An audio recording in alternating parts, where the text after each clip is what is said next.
So good morning children.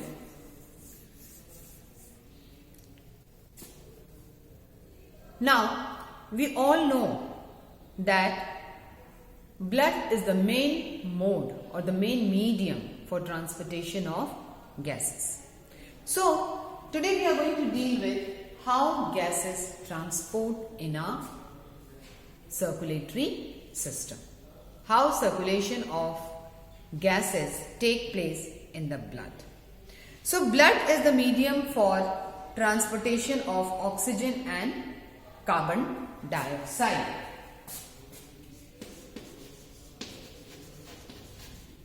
Blood transports O2 and CO2. We are all aware of it. It is the medium which transports O2 and CO2. 97% of oxygen is transported by our RBC.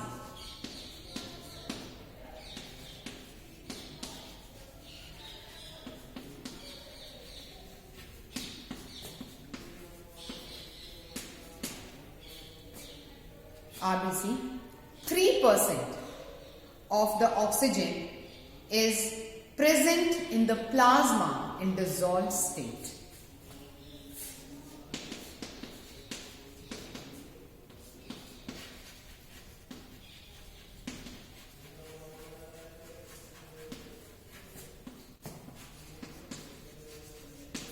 Present in the plasma in dissolved state.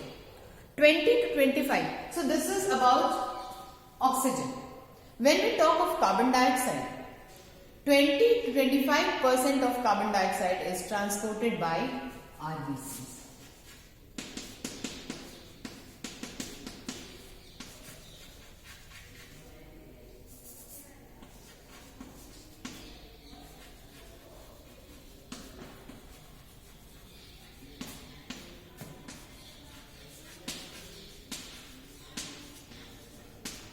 Transported by RBC. 70% of CO2 are transported in the form of bicarbonates.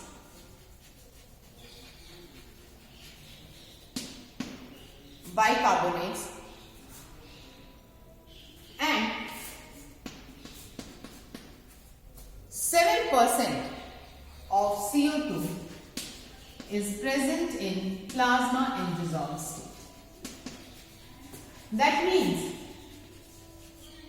oxygen and carbon dioxide, both of them are present in plasma in one or the other percentage. Oxygen is less, carbon dioxide is more. Now let's study how transportation of oxygen takes place.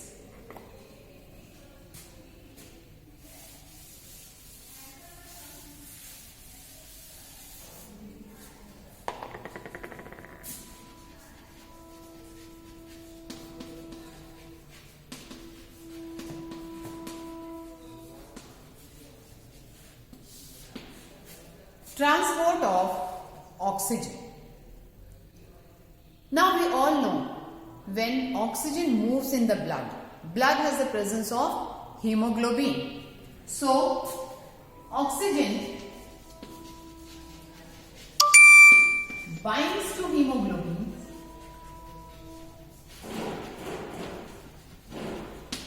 to form oxyhemoglobin.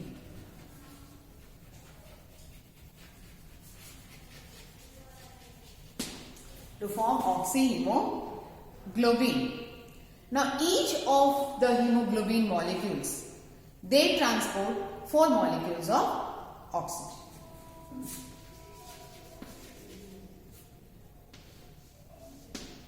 Hemoglobin is Hb. Each hemoglobin molecules, they transport 4 molecules of O2. 4 molecules of oxygen. Then partial pressure of carbon dioxide.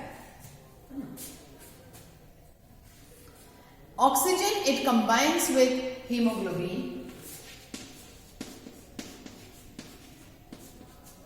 hemoglobin, and when combination of oxygen takes place with hemoglobin, it shows partial pressure of oxygen.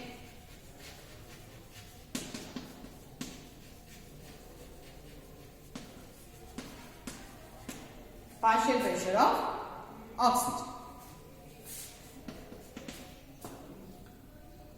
PCO2, that is partial pressure of carbon dioxide. H plus ion, PCO2, H plus ion concentration and temperature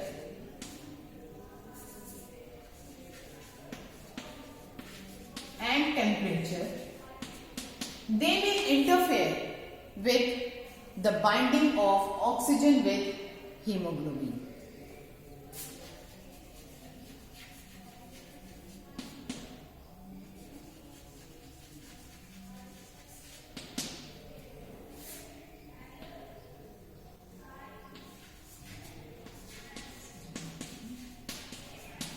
This means they may interfere in formation of oxyhemoglobin. So, if carbon dioxide concentration, that is partial pressure of carbon dioxide is more, hydrogen ion concentration is more and temperature is more, naturally they are going to interfere with the formation of oxyhemoglobin. For that purpose, a sigmoid curve is made. Now let's see what is a sigmoid curve. In a sigmoid curve,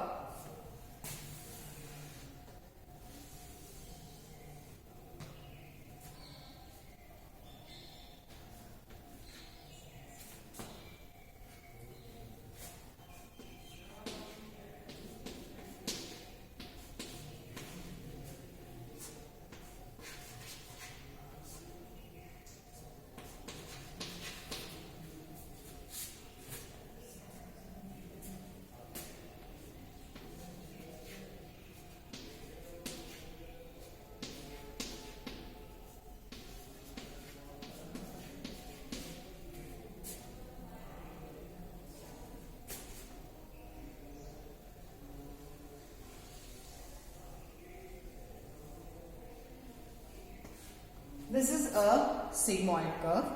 So, sigmoid curve shows the saturation point of hemoglobin. And in this, carbon dioxide is plotted against PO2. Okay. Saturation percentage of hemoglobin with carbon dioxide, which is plotted against partial pressure of oxygen. And this is also known as oxygen dissociation curve.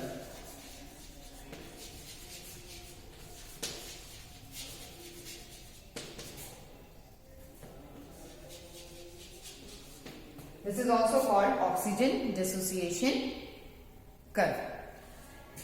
Now, transportation of oxygen takes place in alveoli also and in tissues also.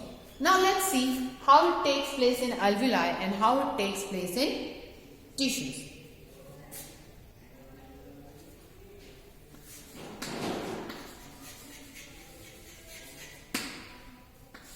In alveoli, high pressure, high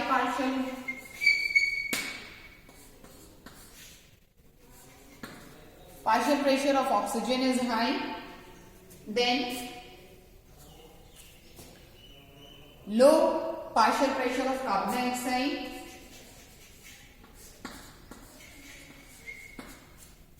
dioxide, lesser higher hydrogen ion concentration,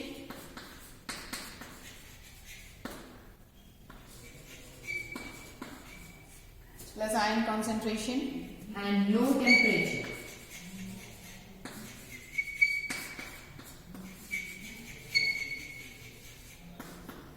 So, in alveoli, the factors that are responsible for formation of oxyhemoglobin is the partial pressure of oxygen should be high, partial pressure of carbon dioxide should be low, hydrogen ion concentration should be less and temperature should be less. Then these factors, they help in formation of, all these factors combine and they form a favorable condition for favorable condition for the formation of oxyhemoglobin.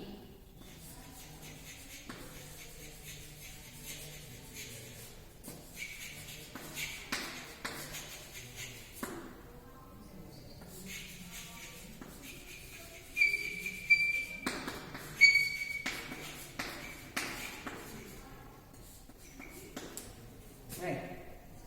So in this way, oxyhemoglobin is formed in the alveoli. Now let's see how it is transported or how this curve works in case of tissues.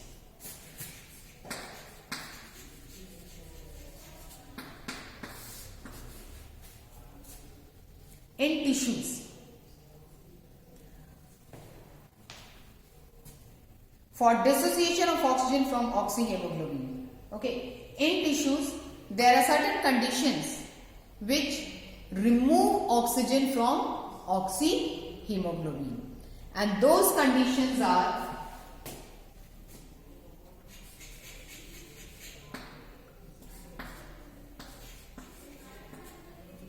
low partial pressure of oxygen,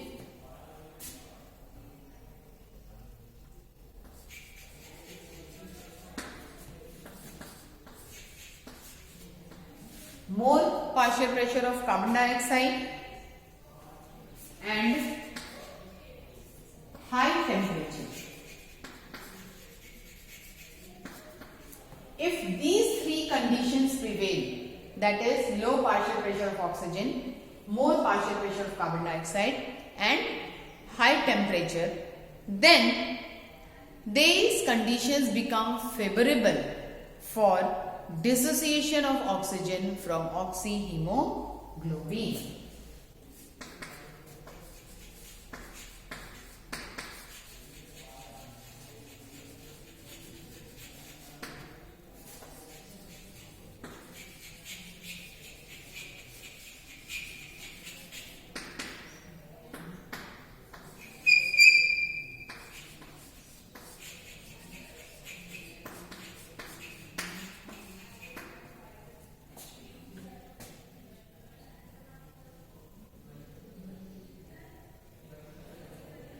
HbO2 is oxyhemoglobin.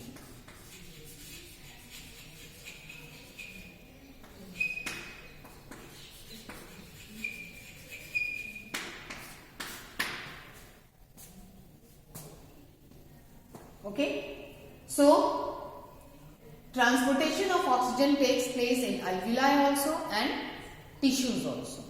In case of alveoli, if the partial pressure of oxygen is more, partial pressure of carbon dioxide is less, and H plus ion concentration is less, temperature is low, then all these combine to make a condition which is favorable for the formation of oxyhemoglobin. But in tissues is just the opposite. In tissues, if the partial pressure of oxygen is less, partial pressure of carbon dioxide is more, and temperature is high, then they make conditions favorable for dissociation of oxygen from oxyhemoglobin. Now oxygen, it binds to hemoglobin at the surface of the lungs and it dissociates at the tissues. So at the surface of the lungs, the hemoglobin binds with oxygen or the oxygen binds with hemoglobin, but dissociation of oxygen from hemoglobin takes place at the tissues. Okay, so oxygen binds with hemoglobin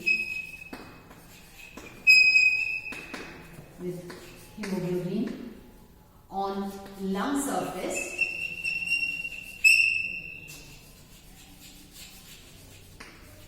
and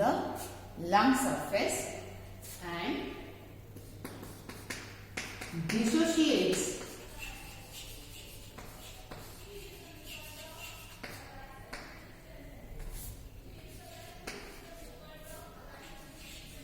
oxygen dissociates from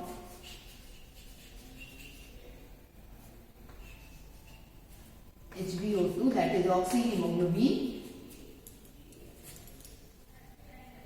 in the tissue.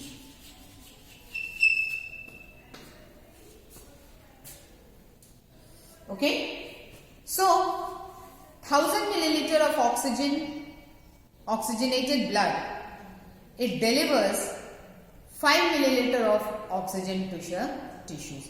So in the blood, if 1000 milliliter of oxygen is there, it is going to deliver only 5 milliliter of oxygen to the tissues. So in this way we see how transportation of oxygen takes place in our system, in our circulatory system, in the alveoli and in the tissues. So I hope it is clear to all of you. Everyone has understood this. Okay children, thank you so much, and this is all for our today's class. Thank you.